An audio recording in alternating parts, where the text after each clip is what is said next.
Hi everyone, मेरा नाम है शुभेन गुप्ता और आज मैं आपको बताने वाला हूं कि कैसे आप अपनी वेबसाइट को ऐड कर सकते हैं गूगल सर्च कंसोल में। तो आइए शुरू करते हैं आज की बात।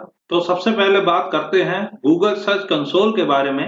What is GSC? Search console tool and reports help you major your site search traffic and performance, fix issues and make your site shine in Google search result। तो Google सर्च कंसोल है वो आपकी जो website है उसकी performance major करने में आपकी हेल्प करता है और इसके और भी कई सारे फायदे हैं जो मैं आगे बताऊंगा इसी ट्यूटोरियल में। अगर कोई उसमें इशू आ रहा है तो वो भी आपको बताएगा कि आपका page search engine result page पे क्यों रैंक नहीं हो रहा है। तो आपको क्या करना होगा इसमें? You have to register your property on Google Search Console and it reports the important things। आपको अपनी प्रॉपर्टी से मतलब है आपकी वेबसाइट या फिर कोई भी URL आप रजिस्टर कर सकते हैं Google Search Console के साथ और आपको सारी रिपोर्ट मिलती रहेगी। लास्ट 90 डेज की ये रिपोर्टिंग करता है। आगे बढ़ते हैं दोस्तों। तो लास्ट ट्यूटोरियल मैंने आपको बताया था कि जो साइट क्रॉलिंग होती है वो कैसे होती है, क्रॉलर्स कैसे वेब पेज को क्रॉल करता है। अगर आपने वो ट्यूटोरियल नहीं देखा है तो आप ऊपर आई बटन पे क्लिक करके देख सकते हैं। तो जैसा कि आपको यहाँ सामने दिख रहा है, यहाँ पे 3 वेब पेजेस हैं, पेज 1, पेज 2, पेज 3। आपकी वेबसाइट में और ज्यादा पेज भी हो सकते हैं और उन पेजेस पे लिंक्स होते हैं। तो क्रॉलर्स क्या करता है दोस्तों? पहले वो आपके पेज 1 पे आएगा और वो देखेगा कि वहां पे कोई लिंक है या नहीं है। अगर आपकी वेबसाइट का इंटरनल स्ट्रक्चर बहुत अच्छा है, मतलब सारे पेज एक दूसरे से जुड़े हुए हैं, तो वो लिंक बाय लिंक क्रॉल करता है। जब उसको फर्स्ट पेज पे एक लिंक मिलेगा तो वो वहां से दूसरे पेज पे चला जाएगा, फिर वो दूसरे पेज को एनालाइज करेगा क्रॉलर, और जब दूसरे पेज को एनालाइज करने के बाद उसको वहां पे अगर कोई लिंक मिलेगा तो वो तीसरे पेज पे चला जाएगा। तो जिस हिसाब से मैंने यहाँ पे फ्लो बना रखा है, from page 1 to page 2, from page 2 page 3 and from page 3 to page 1, तो क्रॉलर आपकी वेबसाइट को क्रॉल करेगा। तो अगर क्रॉलिंग करते समय जो स्पाइडर है या जो क्रॉलर है उसको कोई भी प्रॉब्लम आ रही है तो वो आपके गूगल सर्च कंसोल के ऊपर रिपोर्ट करेगा कि मुझे इस वेब पेज को क्रॉल करने में दिक्कत आ रही है। आप अपने वेब पेज पे या आप जो भी टेक्निकल एडवांसमेंट कर सकते हैं, जो भी सुधार कर सकते हैं, वो आप अपनी वेबसाइट में कर लें। आगे बढ़ते हैं दोस्तों। Why GSC? Google search console की जरूरत क्यों पड़ेगी? Even if you would not be using search console yourself, you should be aware of it. Become familiar with the basics of optimization your site for search engines and know what features are available in Google search. अगर आप अपने आप से भी use नहीं करते हैं Google search console, तब भी आपको इसके बारे में पता होना चाहिए। अगर आप एक बिजनेस ओनर हैं तो आप अपनी वेबसाइट किसी डेवलपर से बनवाते हैं, पर आपको गूगल सर्च कंसोल की नॉलेज होनी चाहिए कि वो कौन कौन से फीचर्स हैं गूगल सर्च में जो अवेलेबल हैं और जो आपके बिजनेस को किसी भी तरीके से फायदा पहुंचा सकते हैं। दोस्तों देखिए, इस चीज को मैं प्रैक्टिकली बता सकता हूं कि यह बात गूगल खुद क्यों कहता है। दोस्तों, कोई भी वेबसाइट ज्यादातर लोग जब ओपन करते हैं तो वो गूगल क्रोम में करते हैं, और जब गूगल क्रोम में आप वेबसाइट ओपन करते हैं तो उस वेबसाइट की सारी इंफॉर्मेशन गूगल के पास ऑटोमेटिकली चली जाती है, क्योंकि गूगल क्रोम जो प्रोडक्ट है वो गूगल का ही बनाया हुआ है। कई केसों में ऐसा होता है कि लोग अपनी वेबसाइट को गूगल सर्च कंसोल के साथ रजिस्टर नहीं कराते हैं, तब भी गूगल के पास उस वेबसाइट का पूरा डेटा होता है क्योंकि वो गूगल क्रोम में ओपन हो रही है। तो दोस्तों, जो क्रॉलिंग एरर्स हैं उसके लिए हम यूज कर रहे हैं गूगल सर्च कंसोल, या मैं कहूं उन एरर्स को फाइंड आउट करने के लिए हम यूज कर रहे हैं गूगल सर्च कंसोल। आगे बढ़ते हैं। अगर आप डिजिटल मार्केटर हैं, as someone focused on online marketing, Search Console will help you monitor your website traffic, optimize your ranking and make informed decision about the appearance of your site search result। तो अभी मैं आपको demonstrate करूंगा कि search console में आपको ये भी पता लग जाता है कि लोग आपके वेबसाइट पे कौन कौन से कीवर्ड से आ रहे हैं, तो आप उनको ऑप्टिमाइज कर सकते हैं, उस परफॉर्मेंस को मेजर कर सकते हैं, और ऑनलाइन मार्केटर्स की ये बहुत ज्यादा हेल्प करता है। अगर आप किसी वेबसाइट के एडमिन हैं, you care about the healthy operation of your site, Search Console lets you easily monitor and in some cases resolve server errors, site load issues and security issues like hacking and malware।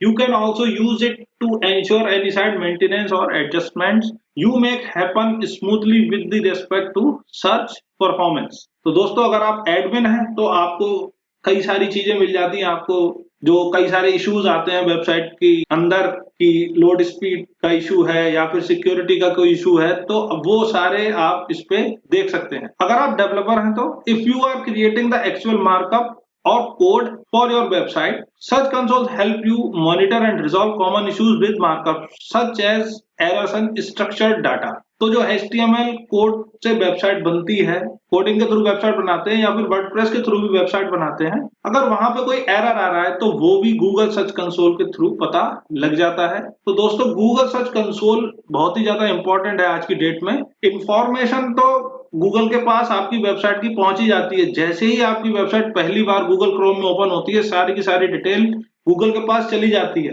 लेकिन Google search console हमें ये help करता है ये देखने में, ये जानने में कि हमारे वेबसाइट पे अगर क्रॉलिंग हो रही है, इंडेक्सिंग हो रही है, तो उसमें कहां कहां दिक्कत आ रही है। तो दोस्तों अभी मैं आपको लेके चलता हूं गूगल सर्च कंसोल की वेबसाइट पर और वहां से हम देखेंगे कि कैसे आप गूगल सर्च कंसोल में अपनी वेबसाइट को सबमिट कर सकते हैं, अपनी प्रॉपर्टी को रजिस्टर करा सकते हैं। तो दोस्तों ये इंटरफेस है गूगल सर्च कंसोल का और यहाँ पे आप URL देख सकते हैं search.google.com। और यहाँ पे दो तरीके से आप अपनी प्रॉपर्टी को रजिस्टर करा सकते हैं। यहाँ लिखा है select property type, so you can register your domain and you can register your URL। तो दोस्तों डोमेन के लिए तो आपको डोमेन ऐसे लिखना है यहाँ पे www.learn2unless.com। दोस्तों यहाँ पे ना आपको HTTPS यूज करना है ना HTTP यूज करना है, केवल www यूज करना है और एंड में com। इसमें कोई भी आपको फॉरवर्ड स्लैश नहीं लगाना है। तो आप यहाँ से कंटिन्यू करके अपना डोमेन रजिस्टर करा सकते हैं। उसके अलावा अगर आप प्रीफिक्स से कराना चाहते हैं तो आप कैसे करा सकते हैं, यहाँ पे आपको एड्रेस लिखना पड़ेगा। अभी यहाँ पे देखिए कंटिन्यू पे क्लिक नहीं हो रहा है, तो मुझे यहाँ पे लिखना पड़ेगा https:// और /WordPress। और मैं इसको कर रहा हूँ दोस्तों यहाँ से कंटिन्यू, वेरिफिकेशन हो रहा है। तो दोस्तों आपको यहाँ पे एक HTML फाइल मिल जाएगी और लिखा भी है download the file and upload to https www.learn2unless.com/WordPress। ये मैं बताऊंगा आपको कैसे होता है। ये तब आपको यूज करना है जब आपकी वेबसाइट कोडिंग के थ्रू बनी है। तो आप खुद तो ये काम नहीं कर सकते, तो आप इसके लिए डेवलपर को सेंड कर सकते हैं और उसको जितने भी जरूरी चीज है वो आप भेज सकते हैं। तो जब आप नीचे आएंगे दोस्तों तो आपको यहाँ पे दिखेगा HTML tag add a meta tag to your site's home page. तो आपको यहाँ पे एक कोड मिलेगा, copy the meta tag below and paste in your site's home page, it should go in the head section before the first body section.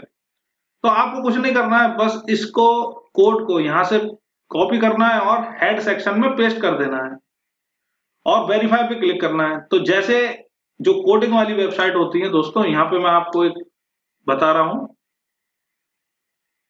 तो पहले dashboard पे आते हैं और जहां हमारी फाइल्स होती हैं, फाइल मैनेजर। तो दोस्तों आपको ये पब्लिक HTML फाइल दिख रही है, इस पे मैं क्लिक करता हूं और यहाँ पे मुझे ढूंढनी होगी फाइल header.php। ये दिख रही है आपको header.php और यहाँ पे जो हेड टैग है, ये जो थर्ड लाइन में आपको दिख रहा है, नीचे गूगल टैग मैनेजर का टैग दिख रहा होगा। आपको हेड सेक्शन के अंडर ये जो कोड है इसको यहां से कॉपी करके और यहाँ पे पेस्ट करना है। बस दोस्तों इतना काम करना है आपको और यहाँ से ये करना है सेव।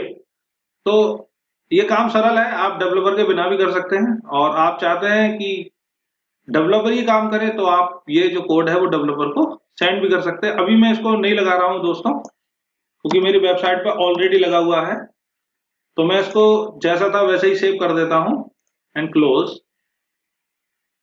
दूसरा दोस्तों एक तरीका यह है कि आपकी जो वेबसाइट है और ये जो HTML टैग है, ये सबसे सरल तरीका है लगाने का। इसको आपने कॉपी कर लिया और आपकी ये जैसे वर्डप्रेस की वेबसाइट है, ये उसका इंटरफेस है, बैकएंड है।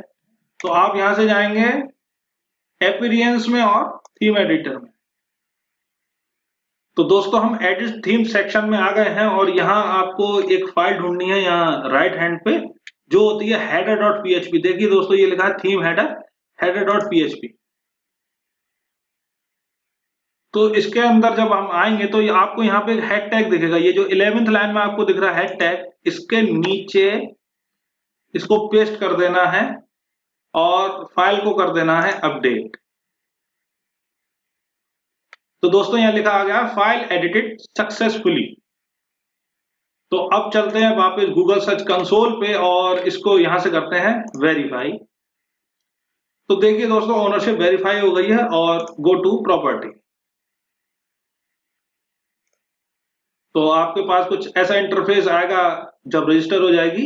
Get an overview of your property, got it. तो यहाँ पे दोस्तों कई सारे ऑप्शन हैं, overview, performance, URL inspection, coverage, site maps, removals, page experience, core web vitals. तो दोस्तों ये सारी चीजें आपको यहाँ से मिल जाती हैं। तो गूगल सर्च कंसोल ये काम करता है, आपको परफॉर्मेंस की रिपोर्ट देगा, आपको कवरेज की रिपोर्ट देगा और एक्सपीरियंस, एनहांसमेंट, काफी सारी रिपोर्ट आपको मिल जाती है। अब मैं आपको एक वो अकाउंट दिखाने वाला हूं जहां पर हमें अपनी वेबसाइट की इंफॉर्मेशन मिलती है। तो देखिए दोस्तों ये दूसरे अकाउंट से है और मतलब दूसरे अकाउंट से लॉगिन किया है मैंने अभी यहाँ पर, और यहाँ पे आ रही है मेरी वेबसाइट की performance 38 total web search clicks और वैलिड पेज कितने हैं, कितने पेजेस पे एरर्स हैं वो आपको यहाँ से पता लग जाता है, और पेज एक्सपीरियंस क्या है, मोबाइल यूजेबिलिटी क्या है, और इसमें दोस्तों परफॉर्मेंस के बारे में भी रिपोर्ट आ जाती है कि आपकी वेबसाइट ने कितने इंप्रेशन क्रिएट किए, कौन कौन से ऐसे सर्च टर्म्स हैं, कौन कौन से ऐसे कीवर्ड्स हैं जिससे लोग आपको ढूंढ रहे हैं, और कितनी बार आपकी वेबसाइट ने इंप्रेशन क्रिएट किया है। तो दोस्तों एसईओ के पॉइंट ऑफ व्यू से ये बहुत ही ज्यादा इंपॉर्टेंट होता है कि आप गूगल सर्च कंसोल का यूज करें, वहां से रिपोर्ट बनाएं और वहां से आप कई सारे डिसीजन ले सकते हैं जिसकी वजह से लोग आपकी वेबसाइट तक पहुंच जाएं। और बाकी इसमें जो पेज एक्सपीरियंस सेक्शन में अगर आप जाएंगे तो इसमें आपको पता भी लग जाएगा कि मोबाइल पे क्या एक्सपीरियंस है लोगों का, और मोबाइल यूजेबिलिटी की भी बात इसमें आ जाती है दोस्तों, क्योंकि आजकल 98% जो वेबसाइट ओपन होती है वो मोबाइल पे होती है, तो आपको मोबाइल यूजेबिलिटी का भी ध्यान रखना है।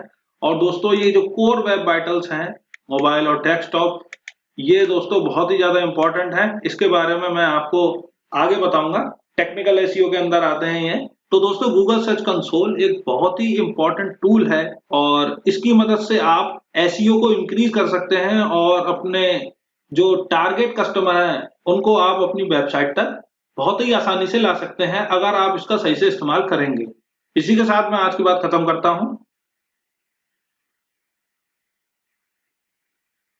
आई होप बातें आपकी समझ में आई होंगी और आपने जान लिया होगा कि गूगल सर्च कंसोल क्या है और इसके अंदर हम वेबसाइट को कैसे सक्सेसफुली रजिस्टर कर सकते हैं। अगर आपकी कोई भी क्वेरी है तो आप कमेंट बॉक्स में लिख दीजिए।